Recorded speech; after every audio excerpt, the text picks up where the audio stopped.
Programang ito ay rated SPG, striktong patnubay at gabay ng magulang ang kailangan. Naiinis na nga si Chief Espinas sa mga assassin niyang sila Bong. Mahilig kasi itong manggulo at nagsisiga-sigaan. Lumalaki na ang kanilang mga ulo. Kaya hahanap si Chief Espinas ng kapalit nila Bong at ang grupo nila Tanggol ang kanyang napili.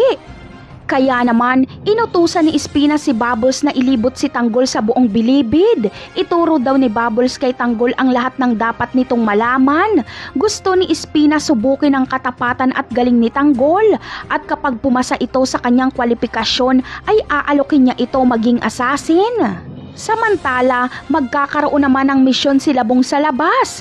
Papaslangin nila ang tiwaling congressman. Ito ang congressman na naging customer ni Mokang sa bar na nang bastos sa kanya at binugbog ni Ramon. Ngunit ang misyon nila Bong ay sasablay. Marami kasi itong mga tauhan at si Bong pa ang mababaril.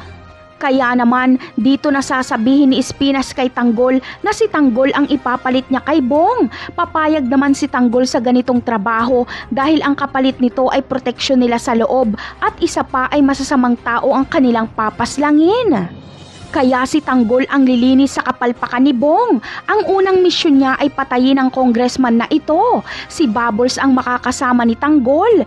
Bibilib si Espinas kay Tanggol dahil mabilis at malinis niyang iniligpit ang tiwaling congressman na ito. Napakarami pa nating dapat abangan sa mga susunod na episode ng Batang Quiapo. Paalam!